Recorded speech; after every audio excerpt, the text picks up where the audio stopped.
guys, welcome my YouTube channel. Di sini saya akan menjelaskan tentang materi penghilangan produksi epsilon. Nah, di sini kita akan masuk tentang definisi produksi epsilon. Produksi epsilon adalah produksi yang menghasilkan epsilon atau biasa disebut sebagai produksi kosong. Nah, ingat kembali pada pembelajaran tentang jenis dan automata. Jadi, ada istilah transisi automata. Jadi, transisi automata itu di mana satu stage itu dapat berpindah ke stage yang lain tanpa membaca inputan. Di sini sebagai contohnya adalah A menghasilkan epsilon, lalu kita masuk ke contoh 1. S besar menghasilkan B kecil, C kecil, A besar, D kecil. A besar menghasilkan epsilon. Pada kasus di atas, A besar adalah non-label. A besar menghasilkan epsilon, satu-satunya produksi dari A. Maka dilakukan proses penggantian, yaitu A besar menghasilkan epsilon, dilakukan proses penggantian dengan dihapus. 2. S besar menghasilkan B kecil, C kecil, A besar, D kecil. Dilakukan proses penggantian yaitu S besar menghasilkan B kecil, C kecil, D kecil. Setelah penyederhanaan maka dihasilkan dengan S besar menghasilkan B kecil, C kecil, D kecil. Dan kita masuk ke contoh kedua. S besar menghasilkan B kecil, C kecil, A besar, D kecil.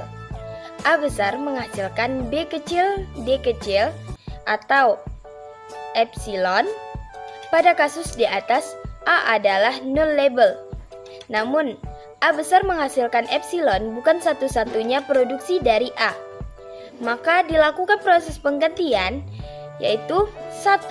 A besar menghasilkan epsilon, dilakukan proses penggantian yaitu dengan hapus.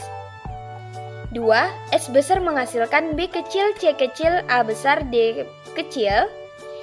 Dilakukan proses penggantian yaitu S besar menghasilkan B kecil, C kecil, A besar, D kecil atau B kecil, C kecil, D kecil. Maka setelah penyederhanaannya maka dihasilkan yaitu S besar menghasilkan B kecil, C kecil, A besar, D kecil atau B kecil, C kecil, D kecil. A besar menghasilkan B kecil, D kecil. Lalu kita masuk ke contoh 3. S besar menghasilkan A besar, B kecil atau C besar, D kecil. A besar menghasilkan D kecil, C besar menghasilkan epsilon.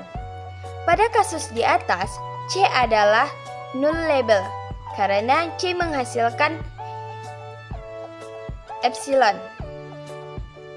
Maka dilakukan proses penggantian, yaitu C besar menghasilkan epsilon, dilakukan proses penggantian yaitu dengan dihapus. 2. S besar menghasilkan A besar, B kecil atau C besar, D kecil. Dilakukan proses penggantian yaitu S besar menghasilkan A besar, B kecil atau D kecil.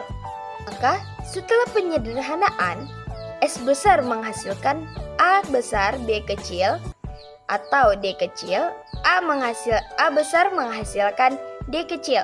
Lalu kita masuk ke contoh 4. S besar menghasilkan D kecil, A besar atau B besar, D kecil. A besar menghasilkan B kecil, C kecil. A besar menghasilkan epsilon, B besar menghasilkan C. Pada kasus di atas, A adalah non-label karena A menghasilkan epsilon. Dilakukan proses penggantian, yaitu A besar menghasilkan epsilon, dilakukan proses penggantian dengan dihapus. Sedangkan S besar menghasilkan D kecil, A besar, C besar, D kecil. Dilakukan proses penggantian, S besar menghasilkan D kecil, A besar atau D kecil. Maka setelah penyederhanaannya akan tampil S besar menghasilkan D kecil, A besar. Maka setelah penyederhanaan, S besar menghasilkan D kecil A besar atau D kecil atau B besar D kecil.